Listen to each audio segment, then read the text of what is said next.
Salve meu querido aluno, salve minha querida aluna, me chamo Francisco Mário, sou seu professor de Direito Constitucional e nosso objetivo é trazer para você as principais atualizações referentes ao ano de 2021, o ano está acabando, então é importante a gente compreender aquilo que houve de modificação, tanto no texto da Constituição, quanto em termos jurisprudenciais e que podem ser cobrados em sua prova. Olha só, claro que quando a gente faz uma seleção das principais novidades, pode acontecer de algo ficar de fora. O objetivo aqui não é exaurir o tema, não é esgotar o tema, mas sim trazer aquilo que a gente acha importante para concursos públicos relativos à advocacia pública. Então, nosso olhar é esse. Alguém pode pensar, Mário, você não comentou esse ou aquele julgado. Ficou de fora porque a gente entendeu que havia outro mais importante, ok? Então, sem perder tempo, vamos direto aqui para o nosso bate-papo, vamos direto para a nossa conversa. Aí estão meus contatos, né? Prof. F. Mário, o meu livro Diálogos sobre o Direito Constitucional, ele está aqui de lado, está no cantinho aqui. Você pode observar pela editora Juspodium. E a gente vai iniciar nosso bate-papo, nossa conversa sobre as alterações que tivemos em 2021 relativas ao texto da Constituição, as emendas constitucionais. Então, em 2021, galera, a gente teve 5 emendas à Constituição, da emenda número 109 à emenda número 113. Claro que qualquer modificação na Constituição é importante, mas aqui a gente selecionou aquilo que a gente entende que é mais relevante para a prova de advocacia pública. Então a gente vai comentar aqui a emenda 111 e a gente vai comentar alguns aspectos relativos à emenda número 113. São essas que a gente tem mais importantes para fins de prova de advocacia pública e, claro, mais pontualmente na área do direito constitucional. Mas, Mário, está tudo na Constituição, então é tudo constitucional. A gente sabe que nossa Constituição ela é enorme, então ela trata de matérias que são relativas ao direito tributário, ela trata de matérias que são relativas ao direito previdenciário, direito financeiro, direito administrativo, dentre outras. A gente aqui vai focar realmente no direito constitucional, a gente pode até de passagem comentar alguma coisa relativa a outras matérias, desde que tenha relevância constitucional. Combinado? Então vamos bater um papo aqui sobre a emenda número 111. Vai ser nosso primeiro comentário, nossa primeira observação. Olha o que a emenda 111 faz, de 2021. Altera a Constituição Federal para disciplinar a realização de consultas populares concomitantes às eleições municipais. Dispõe ainda sobre o Instituto da Fidelidade Partidária, traz a data da posse de governador e presidente da República e, além disso, estabelece regras transitórias para distribuição do fundo partidário e do Fundo Especial de Financiamento de Campanha, relativamente também ao funcionamento de partidos políticos. Então vamos lá. Primeiro ponto, saber quando ela começa seus efeitos. Essa legislação aqui, galera, na realidade essa emenda à Constituição, ela traz aspectos modificativos relativos ao processo eleitoral. E claro, quando a gente trata de modificação relativa ao processo eleitoral, a gente tem que respeitar o artigo 16 da Constituição Federal, o chamado princípio da anterioridade da lei eleitoral. O Supremo, inclusive, entende que o princípio da anterioridade ele não pode ser ultrapassado sequer por emendas à Constituição, pois se trata de cláusula pétrea. É uma garantia individual para o eleitor, para o candidato e para os partidos políticos. Logo, se trata de cláusula pétrea. Então, como é que a questão é disciplinada pelo princípio da anterioridade? A lei que alterar o processo eleitoral, então aquilo que altera o processo eleitoral, ela terá vigência imediata. Entrará em vigor na data de sua publicação. Mas olha só o detalhe, não se aplicando a eleição que ocorra até um ano da data da sua vigência. Significa o quê? Que a lei que altera o processo eleitoral, ela tem vigência imediata, mas não tem aplicação imediata. Ela já entra em vigor, mas ela não tem aplicação imediata, porque ela só vai ser aplicada às eleições que ocorram em até um ano após a data da sua vigência. Então é importante saber que a emenda constitucional 111, ela foi publicada em 29 de setembro de 2021. Logo, por consequência, como a eleição ocorre no primeiro domingo de outubro do ano anterior ao término do mandato vigente, significa o quê?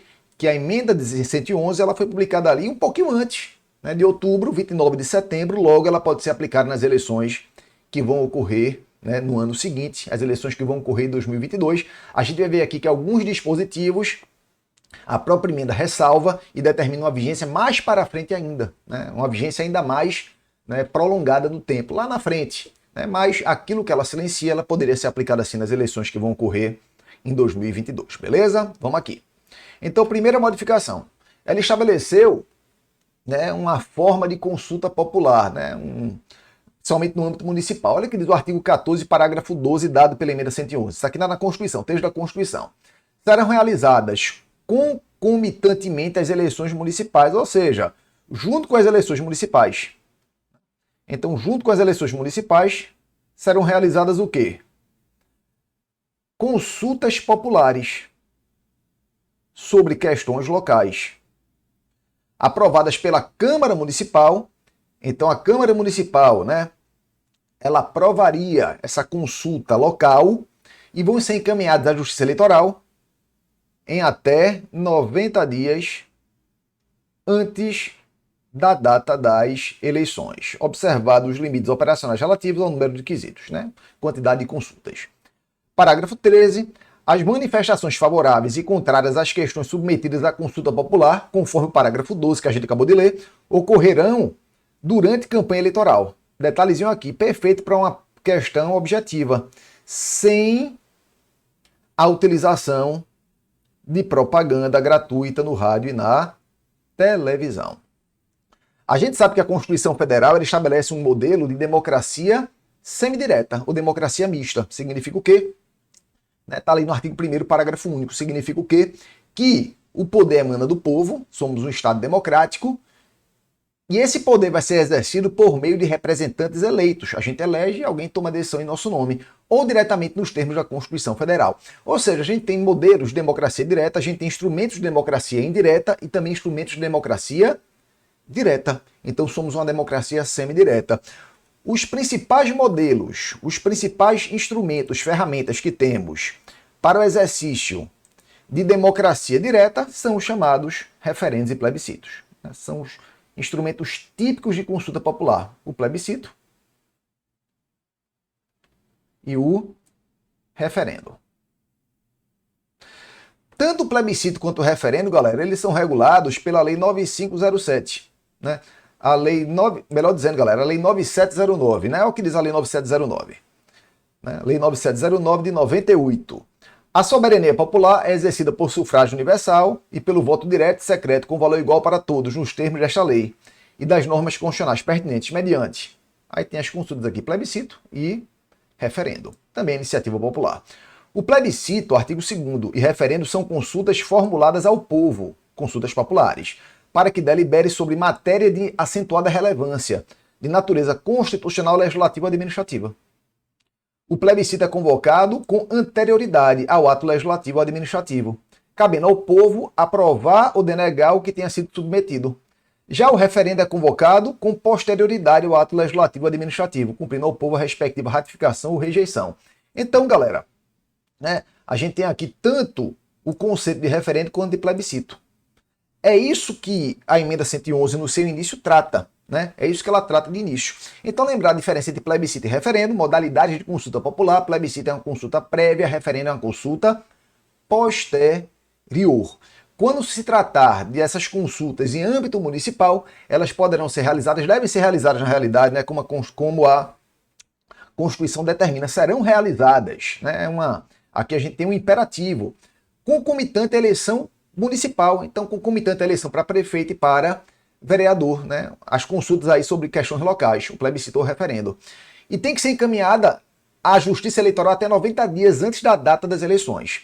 Importante lembrar que nesse caso, né, as manifestações favoráveis ou contrárias, né, a propaganda sobre aquele plebiscito ou referendo para aprovar ou rejeitar, eles vão ser realizados durante a campanha eleitoral.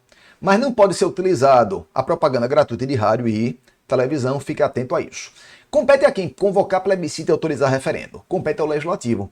Quando se trata de referendo em âmbito nacional, esse referendo é convocado, esse plebiscito é convocado e autorizado pelo Congresso. Quando é em âmbito estadual, Assembleia. No caso aqui, é âmbito local, município. Então quem aprova é a Câmara Municipal. Tanto é que diz que tem que ser encaminhada à Câmara Municipal para aprovar. E aí não confunde, a Câmara Municipal aprova, mas quem realiza é a Justiça Eleitoral. Vai ser uma votação, vai ser uma eleição ali, vai ocorrer junto com as eleições, então quem realiza a justiça eleitoral, beleza? Então, primeira modificação importante trazida aí. Segunda modificação importante, diz respeito às regras relativas à fidelidade partidária.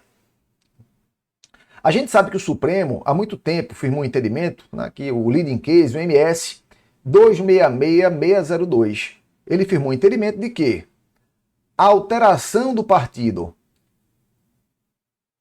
pelo eleito sem motivo justificado, né, acarreta a perda do mandato. Olha o que diz aqui, ó. É imprescindível, bora no que está negritado, para a manutenção da respectiva representatividade partidária, imprescindível, pelo melhor dizendo, galera, não enrolei, a permanência do parlamentar no partido político pelo qual se elegeu é imprescindível para a manutenção da representatividade partidária do próprio mandato. Então ele tem que se manter no partido. Aí vem aqui, ó, finalzinho. O abandono da legenda enseja a extinção do mandato parlamentar. Então, saiu do partido, como regra, perde o mandato. Ressalvadas situações específicas, tais quais mudança da ideologia do partido ou perseguições políticas, a serem definidas e apreciadas caso a caso pelo Tribunal Superior Eleitoral. Então, o Supremo firmou inicialmente o entendimento de que a fidelidade partidária impõe que o parlamentar permaneça no mandato, né? Permaneça naquele partido pelo qual se elegeu. Se ele altera do partido sem motivo justificado, ele perde o mandato. Isso não era uma regra fixada diretamente na Constituição.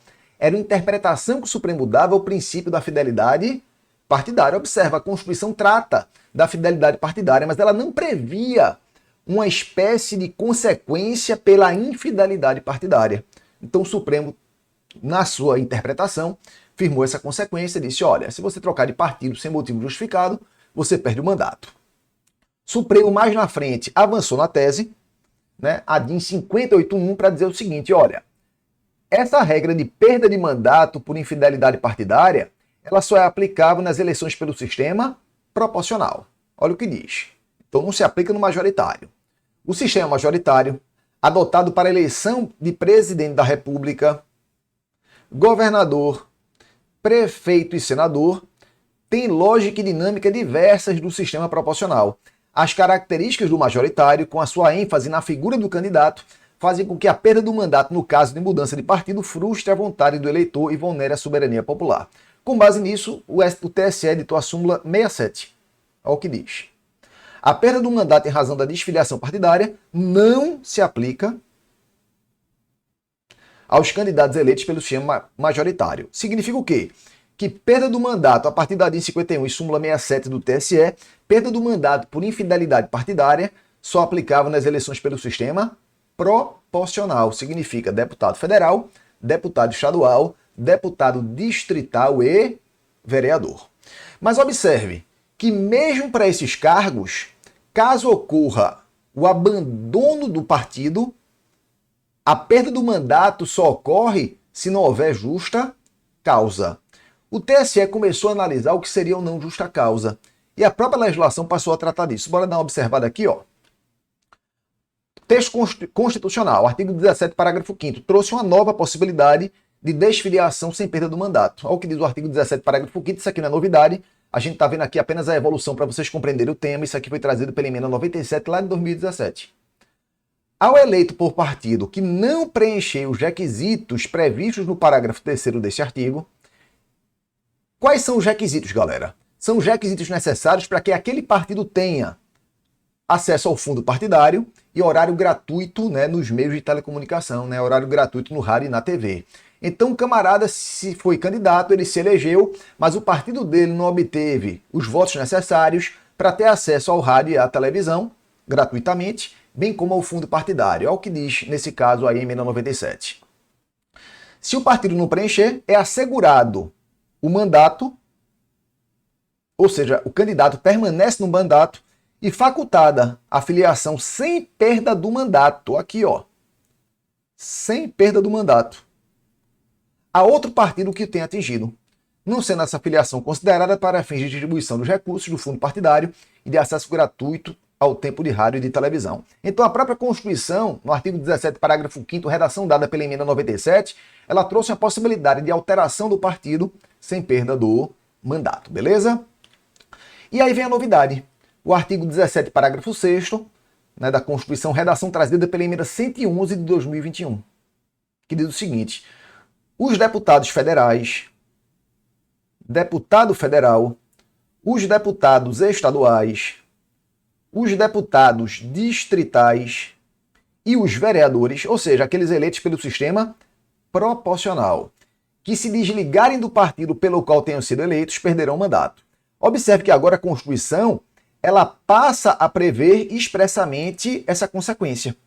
Ela passou a prever expressamente essa consequência, que se desligarem do partido pelo qual tenham sido eleitos, vão perder o mandato. Então a consequência que vinha da interpretação, inicialmente da interpretação do Supremo, passou a ter previsão expressa na Constituição. Mas aí vem a exceção, salvo nos casos de anuência do partido. Então, primeira situação, a própria Constituição diz, olha, se o partido pelo qual ele foi eleito, ele concordar, ele vai poder alterar de partido sem perder o mandato. Ou de outras hipóteses de justa causa estabelecidas em lei. Quando a gente fala aqui, lei pode ser na própria Constituição Federal, como a gente acabou de tratar, aquela situação lá de emenda 97, ou em lei federal. Porque legislar sobre direito eleitoral é competência privativa da União. Não computar em qualquer caso a migração de partido para fins de distribuição de recursos do fundo partidário ou de outros fundos públicos e de acesso gratuito ao rádio e à televisão. Ou seja, você pode trocar, você não vai perder o mandato se o seu partido autorizar, ou se for uma hipótese prevista em lei, mas essa migração ela não vai ser computada para fins de distribuição de recursos partidários, do fundo partidário, né? E de fundos aí para acesso de outros fundos públicos e acesso gratuito à rádio e à televisão, beleza? Então essa é o disciplinamento que a Constituição dá. E olha só, aqui a título de curiosidade, né? A Lei 90/96, a Lei dos Partidos Políticos, ela prevê no artigo 22A outras hipóteses de justa causa. Perderá o mandato o detentor de cargo eletivo que se desfiliasse em justa causa do partido pelo qual foi eleito. Regrinha geral que a gente sabe, né? Lembra aqui se fosse chama proporcional. Consideram-se justa causa para desfiliação partidária somente as seguintes hipóteses: mudança substancial ou desvio reiterado do programa partidário, o camarada se elege por um partido que tem uma certa ideologia. E no curso do mandato, o partido modifica por completo a ideologia. Ele vai poder se desfiliar sem perder o mandato. Grave discriminação política e pessoal, ele está sendo perseguido. E mudança de partido efetuada durante o período de 30 dias que antecede o prazo de filiação exigido em lei para concorrer à eleição majoritária ou proporcional ao término do mandato vigente. Ou seja, a mudança ocorrida durante a chamada janela partidária, né? Então é possível também mudar durante a janela partidária. Então a gente tem o quê? As hipóteses previstas na Lei 90/96, artigo 22A, além das hipóteses previstas na própria Constituição. Quais são? Anuência do partido pelo qual é eleito e, segunda situação, quando o partido pelo qual é eleito não atinge o quórum necessário para ter acesso ao fundo partidário, fundos públicos de campanha, né? Bem como ao horário gratuito de rádio e de televisão. Fiquem atentos a isso. Fiquem atentos a isso. Isso é algo importante que pode ser cobrado na sua prova, beleza? Outro ponto importante aqui trazido pela emenda 111, distribuição dos recursos do fundo partidário, né, e do Fundo Especial de Financiamento de Campanha. Isso aqui é o próprio artigo da emenda, hein? Isso aqui é uma regra transitória, então o Constituinte não colocou no corpo da Constituição, colocou ali, né, do corpo da própria emenda. Olha o que diz aqui, ó. Para fins de distribuição entre os partidos políticos dos recursos do fundo partidário e do Fundo Especial de Financiamento de Campanha Eleitoral, os votos dados a candidatas mulheres ou a candidatos negros para a Câmara dos Deputados, isso aqui vale para a Câmara, hein, galera? Nas eleições realizadas de 2022 a 2030, como eu falei, é uma regra transitória, vale para reeleições realizadas em 2022 e 2030, serão contados em dobro. A contagem em dobro de votos, a que se refere o caput, somente se aplica uma única vez, ok? O que é que significa isso? Olha só. A gente tem, galera, o fundo partidário e o Fundo Especial de Financiamento de Campanha. O fundo partidário ele objetiva principalmente, né, atender às despesas do próprio partido. Ele pode também ser utilizado para campanha eleitoral, mas não é o objetivo principal dele. O objetivo principal, né, é custear as despesas do partido. Já o Fundo Especial de Financiamento de Campanha, o objetivo dele preponderante é financiar a campanha eleitoral. Então ambos servem para financiar a campanha. Entretanto, o fundo partidário tem outros objetivos além desses. Como é que se calcula quanto o partido vai receber desses fundos? vai depender da quantidade de votos que ele receber, né? Então, a depender da quantidade de votos, é feito um cálculo e esse cálculo vai resultar no valor que o partido vai receber, né? O que é que diz a emenda? É um incentivo, né, para candidatas mulheres e candidatos negros. Os votos que forem computados para candidatas mulheres e candidatos negros, eles serão contabilizados em dobro para fins desse cálculo de recebimento do fundo partidário e do fundo especial de campanha eleitoral, né? Então a regra aí para incentivar. Isso aí vai valer entre as eleições de 2022 e 2030 e não pode ser computado em dobro, é o que diz o parágrafo único. Ou seja, se a candidata é mulher e negra, não vai poder contar 2 vezes 2, 4, né? Se aplica a única regra, se aplica o dobro ali. Então, candidata mulher, contabiliza em dobro, né, para fins de cálculo dos fundos. Candidato negro, contabiliza em dobro para fins de cômputo do valor dos fundos. Candidata negra e mulher, né? Candidata negra, né, no caso, que negra, candidata já é mulher, né, galera? Foi mal a redundância, né?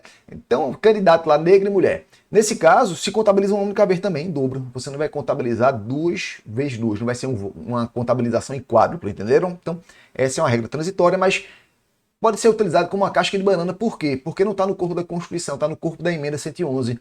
E as bancas, de vez em quando, gostam de fazer essas pegadinhas. Pegam uma regra da Constituição que não está na Constituição, no corpo principal. Mas sim na emenda, né, o candidato fica perdido, vocês não irão ficar. E aqui importante também, galera. Data da posse dos governadores dos estados e do Distrito Federal. A gente sabe que posse, como é que é hoje em dia? Posse de presidente da República, governador do estado e governador do Distrito Federal é tudo no dia só, no dia 1º de janeiro, dia 1/1. E há muito tempo tenta se modificar essa data. E finalmente essa hora está chegando, essa data vai ser modificada pelos transtornos, né, e pelas dificuldades que essa data ocasiona para você realizar a posse. Então o que é que diz aqui, ó? Artigo 28 da Constituição, redação dada pela emenda 111.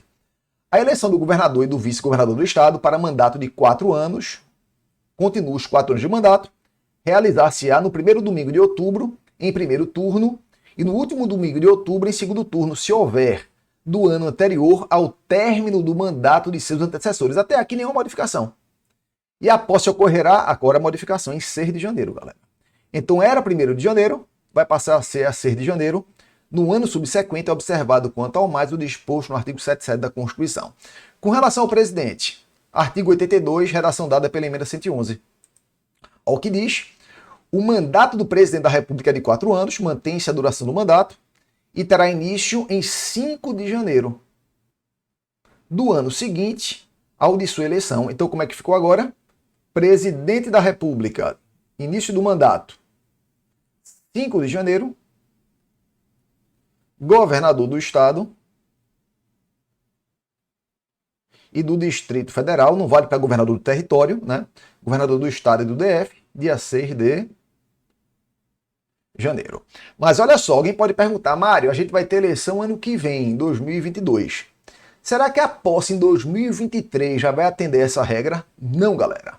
Em 2023 mantém-se a data atual, 1º de janeiro. Muita atenção para os artigos 4º e 5º da emenda número 111. Olha só o que eles dizem.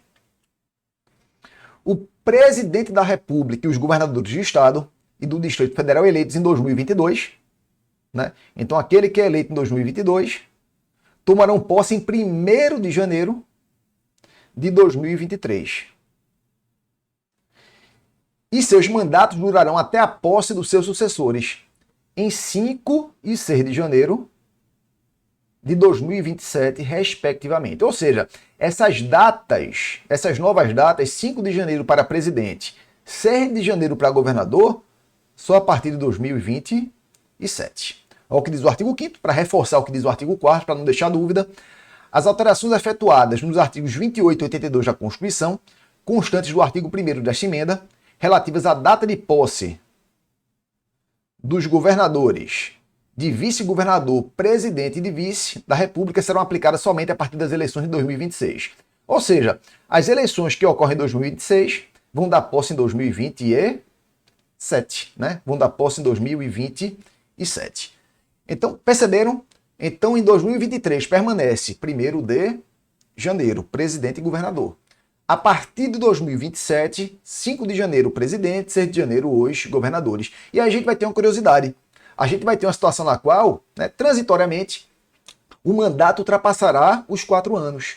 Porque quem toma posse em 1º de janeiro de 2023 vai permanecer no mandato, presidente da República, até 5 de janeiro de 2023, data na qual acaba o mandato e já começa o seguinte imediatamente.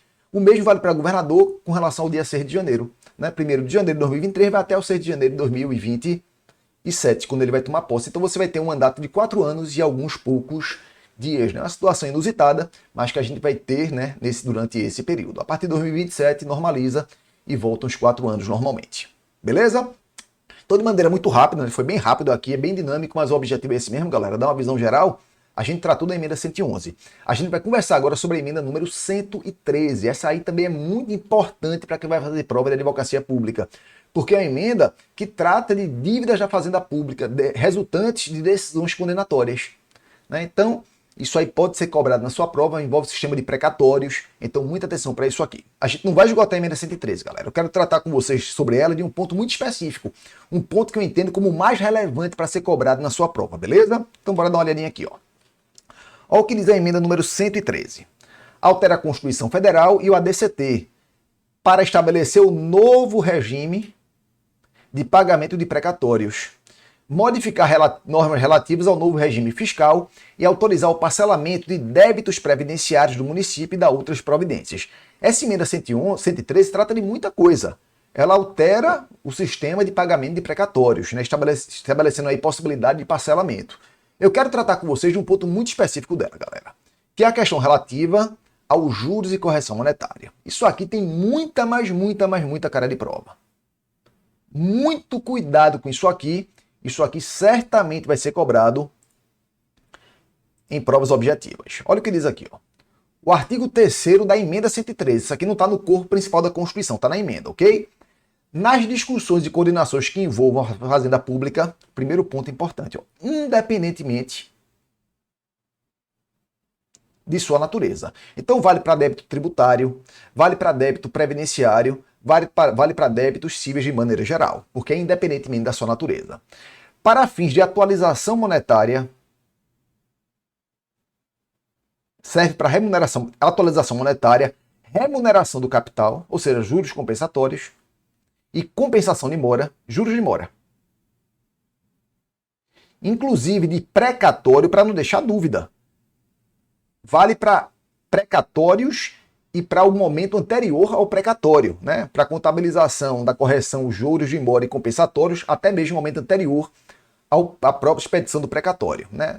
Aí foi uma preocupação que se teve para não cometer o mesmo pecado que se cometeu em relação a emendas anteriores que tratavam também de precatórios, onde se ficou na dúvida, né, se o valor, né, o índice seria aplicável apenas para precatórios ou também para o período anterior. Aqui fala inclusive precatório. Então, ou seja, independente da natureza, inclusive precatório, para fim de atualização monetária, juros compensatórios, remuneração de capital e juros de mora, compensação de mora, haverá incidência uma única vez, até o efetivo pagamento do índice da taxa referencial do Sistema Especial de Liquidação e de Custódia, a famosa Selic, cumulado mensalmente. Então, olha só, abrangência. Olha o que diz o artigo 5º da emenda. As alterações relativas ao regime de pagamento dos precatórios aplicam-se a todos os requisitórios já expedidos. Se aplica a tudo, galera, inclusive requisitório já expedido. Inclusive no orçamento fiscal e da Seguridade. No exercício de 2022. Já vale, inclusive, agora para ano que vem, né? Para esses que foram expedidos agora. Ou seja, é qualquer dívida da Fazenda Pública. Qualquer dívida da Fazenda, galera, você vai aplicar essa regra agora. Oriunda de condenação judicial, claro que é qualquer dívida oriunda de condenação judicial, inclusive precatórios já expedidos. Então a abrangência é bem ampla realmente. Muito ampla. A gente vai aplicar, de novo, desde que se trate de débito oriundo de condenação judicial, vai aplicar para débitos de natureza tributária, na realidade já era Selic, aí com relação a isso não há modificação relevante. Para débitos previdenciários, aí é uma modificação relevante, que não era Selic anteriormente, e débitos cíveis de maneira geral, também é uma modificação relevante, né? Para todas elas a gente aplica a Selic. Então, índice a ser utilizado é a Selic, como a gente já conversou. Como é que era anteriormente, galera? Né? Como é que era anteriormente? No regime anterior se utilizava para fins de correção monetária o IPCA. O IPCAE era aplicável para as ações de natureza civil. Ações cíveis. Para as ações previdenciárias, se aplicava o IPCAE quando se tratasse de benefício de prestação continuada de LOAS. Para os demais se aplicava o INPC. Então, olha só. Débito tributário já era Selic.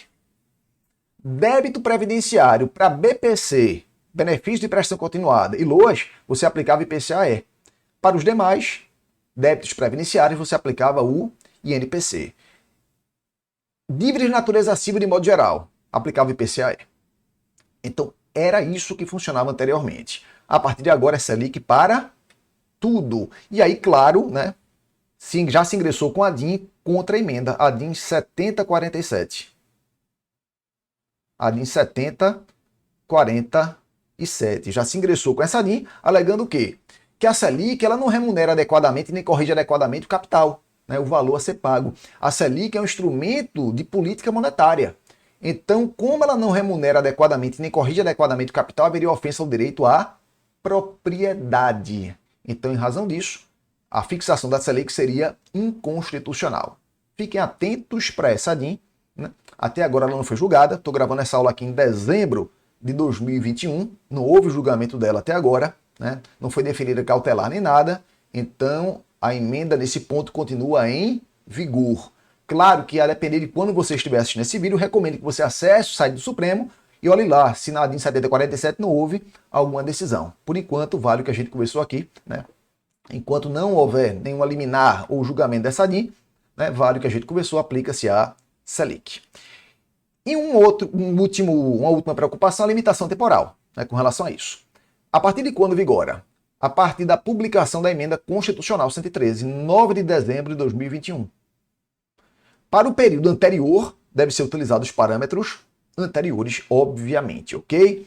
Então, a partir da emenda, a gente aplica esses índices, aquilo que for de período anterior, né? Aquele período anterior é computado pelos parâmetros anteriores, beleza? Então é assim que tem se entendido até que haja eventual modificação. Então são essas as principais modificações relativas à emenda constitucional, né? Como eu falei, é uma visão rápida, né, de maneira muito objetiva daquilo que pode ser cobrado na sua prova e como pode vir a ser cobrado. Vamos dar um intervalozinho e daqui a pouco a gente volta para conversar sobre modificações e decisões importantes do Supremo, ou seja, modificações ou ratificações, confirmações de jurisprudência já existente. A gente volta daqui a pouquinho.